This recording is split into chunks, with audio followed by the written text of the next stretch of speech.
Welcome to Digimon Breakdown, Episode 2, Greymon's Evolution. Let's begin, shall we? So our episode begins as the other one ends, and I really like shows like this where they don't just have random nonsense episodes. I really like friggin' pure out story. But as I was saying, at the end of the episode, we see the Digidestin all falling from the cliff. And as the episode starts, we see that again, and we watch as they all begin falling into the water, or the rushing river. As that happens, as just about everyone is close to reaching the ground, we see Goemon hit the water with Joe, and he cries out. I can't even remember what he said at this point, but yeah, he cried out something and led to an army of rainbow fish coming out from the water and making like a freaking hole, like a bed thing for the Digidestin to land on, so no one could fall into the water and get swept away by the current. So now with them on that, Goemon is taking them away with his friends of rainbow fish across down the river until the giant rocks with Kawagamon land into the water, leading into a big wave hitting them and making them all land onto the ground next to the flowing river. Oh, was it?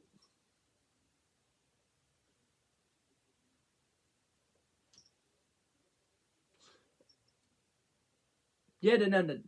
That's definitely what happened. Yeah. I'm remembering this off the top of my head. This was like an hour or two ago now. I watched the episode. I watched 2 episodes of that, then watched the Pokemon episode, and then I've just kind of left it off from there. So if my memory's not the best, that's to be expected. I've never had a good memory to begin with. So these breakdowns are not going to be completely accurate when I don't record the video straight away. That is simple as that. But anyway, back to the topic. After they land at the mainland, they begin walking, looking for something or someone, anything to show that where they are. As they get closer and closer to a certain area, Gabumon smells the ocean, makes a comment about that, and then Goemon starts swimming off towards that direction as well, because Goemon's the only one still left in the water because he likes swimming.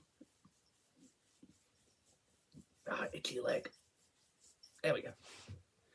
But anyway, we watch as the gang reach the beach, and what do we find? Just as we're about to reach the beach, we hear the sound of a ringing phone. Yes, a ringing phone. And no, it's not just because of the fact they all want a phone to try to call people to get them out of there. No, there's legitimately 5 payphones in the middle of the beach in the digital world. And yes, that's good. Stuff like that's going to be a pretty regular occurrence in this digital world. I think even in some of the other ones, there's weird occurrences like that where just random things from the human world will pop up and just kind of be vibing there. In the next episode, we'll see a huge heap of random stuff as well there. So yeah, anyway. We watch as they all try to get through for the payphones, trying to get contact. Izzy makes the theory that they were sent by aliens to try to get information. So Izzy pulls out his, whatever it is, some payphone card thing. I don't know what it's called. I can't remember off the top of my head. And tries to get people, and go and whatnot, try to call people that they know or someone who could try to get them back at home. But every time they try to call someone, it leads to them not being able to get any answers. Half the time it's just random weird commercial, like phone salesmen, women. And basically they've got nothing coming from these payphones besides the fact of the matter is they're wasting their time. But Joe, of course, is continuing to cause problems because he continues to try to get things going with trying to call people over and over and over again, trying to get answers, trying to find someone to try to help him. Yes, overall, Joe may be the responsible one, but he's one of the more annoying ones to begin with. But overall, it's fair enough where he's coming from. He's trying to get everyone home, and he's trying to get himself home. What are you doing over there? Bubba?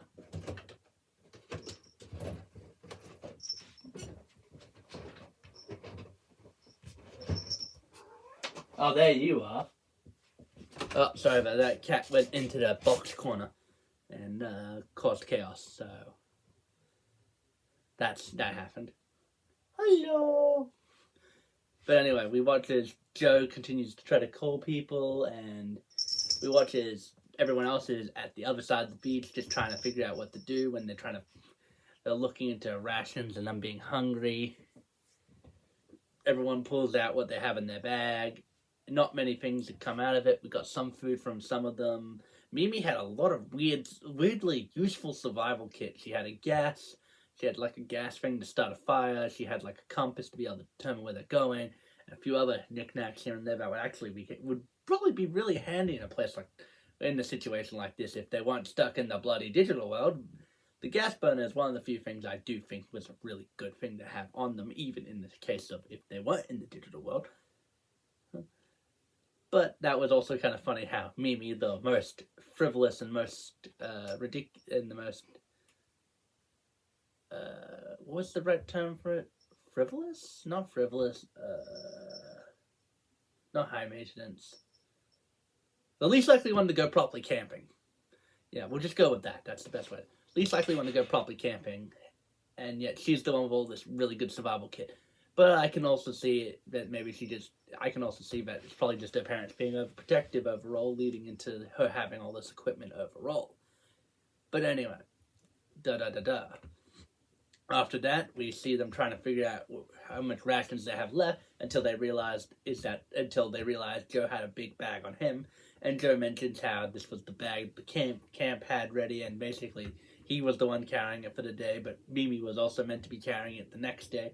But since Mimi wasn't carrying it, he got really annoyed and tried to convince Mimi to do it. Mimi then complained, saying it was too heavy for her, leading into Joe getting a little bit freaking pissy at it, Mimi for saying that. You don't see Mimi complaining. Yes, Joe is going to definitely get better as the show goes on. Thank God, I forgot how annoying he was at first. Especially as someone who likes Greymon quite a bit. Greymon bloody rocks, especially his flying fishes. That rainbow fish freaking like not stand, like raft they made out of the rainbow fish was really cool on Gommon's part, and I love it when he does shit like that with his flying fish technique. Or not technique, it's just his attack. Still weird attack personally, but it's still cool overall. But yeah, no, we watches them all try to figure out how much supplies they have, and then watches Izzy and Joe calculate everything, figure out how much rations they have overall between the humans, and then they realize how many rations they have with the Digimon. Until they mention the fact of the matter is, they can scavenge and they can hunt for their food and all that, so they don't need to worry about adding us into the equations. Well, adding them into the equations anyway, leading into them going with the amount of, they've got about 3 days worth of food overall if they split it into specific amounts for each meal, so they have 3 days worth of food overall. And after they explain and do all that, you see in the corner, just see Ty and Agumon just munching down on some of the food themselves because they're hungry. And then Ty makes a snide remarks about, oh, I'm glad we don't hear you complain after he's complaining about them eating the food that they were already planning to ration. Well, they only ate like a little bit from what it looked like, freaking. So it wasn't that big of a deal from what it looked like anyway. Maybe it was worse than what I saw, but I'm just basing my thoughts off what I saw. As that stuff's happening, you hear a brrr, like a shake in the water as Gomon realizes something's off. And as everyone else is just talking, you see Biyomon stand up and turn around and sort of ask what's going on. Biyomon says, danger, leading into water coming out from the sand, blasting off one of the phone booths into the ground, shattering it. And then you see the water spout that's coming from the ground hit all the other ones, leading them all the other phone booths, leading them all to crashing into the ground, breaking. Now, with that out of the way, we watch as Shellmon materializes from the water, from the sand, showing off his cool, again, shell-like body with his his weird, like tornado thing, looking spinny top of his shell that allowed him to get out from the sand pretty easily. Shellmon comes out of his freaking weird-looking flesh thing. And with his weird tentacle head bit, he kind of looks like a weird pink Agumon in a shell overall. And with that actual teeth, he's got these weird looking square things that kind of teeth with their skin, so it's kind of like the weird snaggletooth thing anime does. But it's just kind of a snaggletooth, but then it's skin, and then you go, ugh. But anyway, Shelmon comes out. Joe tries to climb up the freaking side of the cliff to try to get away. Shelmon blasts him away, leading into him falling to the ground and all the other Digidestin getting hit. The Digimon try to fight, except for the fact most of them can't even attack because of how hungry they are, leading to them not being able to fire anything at all. But then we got Tai and Agumon, who actually did eat, leading into them being able to do battle with Shelmon. Shelmon tries fighting. Shelmon completely decimates both Tai and Agumon by themselves, and Tai gets captured within Shelmon's tentacle. And if it wasn't for the fact of the matter is, I knew this was a serious show and whatnot, I would have probably made a tentacle hentai joke, but we got that. Anyway. But yeah, we watch as Tai cries out in pain, and as Shelmon begins adding more pressure onto Tai's body from tightening the tentacle, Agumon being crushed underneath Shelmon's hand. In the last resort, Tai cries out in agony, and the Digivice reacts, glowing orange, as Agumon digivolves, growing in size and becoming Greymon and doing battle with Shelmon, showing how strong he is compared. And we watch as Shelmon completely gets pwned by Greymon. Not destroyed, I must add, but he was defeated, leading into Greymon throwing off in the air and firing his signature attack, Nova Blast, at him, sending him flying into the ocean. So now, Shelmon's away, but he has not been defeated completely. He has been taken out of the equation for the time being. Nothing more, nothing less. And now the rest of the Digidestin are figuring out with Tai and whatnot what they should do while the Digimon are eating to try to reserve their strength, because they realize now that without their food, they weren't going to be able to fight any potential threats that are coming their way. So best to allow their partners to eat for now and let them look, and we can look for food in the future. They all agree that, except for Joe, of course, but they should get moving and try to go somewhere else, because if there's payphones here, then there should be people here. If there are people here, then we can find these people. So they spend their time looking into, they leave, go prepared to go for looking for people in this episode. At the end of this episode, going further into the island, and that's really where the episode ends overall. Oh, wait a minute, one more thing that I'll have to bring up now, because I'll be bringing it up, really later on in this adventure discussion, because, Agumon said, I forgot to mention this, Agumon said that Tai and whatnot were the first humans on, in the digital world to appear. That's a bloody lie, and we know that already from future knowledge, and from what it sounds like, we're probably going to get more information on the first set of Digidestins in the future. But I'm not going to go too far into talking about the original Digidestins, because the original Digidestins haven't even been revealed yet in the original series, and they don't even get much screen time in the original series as it is. It's only when they go into Adventure Tri we actually get backstories to at least 2 of them. We don't know who the other 3 are, but we'll learn about at least 2 of them. But overall, episode 2 was pretty good. It led to Agumon's first Digivolution, and we get to see Greymon fight Shelmon.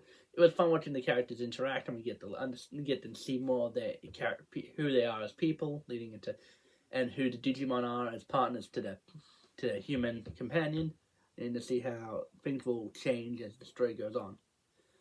This was fun. I actually enjoyed episode 2 quite a bit, especially since the fact that I do admit that when Agumon digivolved, I did go, Agumon digivolved to Greymon, like I used to do as a kid. So that just really got me really excited, because the fact of the matter is I used to always do that as a kid. It was so much fun doing that. It was so fun, so cool, so just generally just a fun thing to do.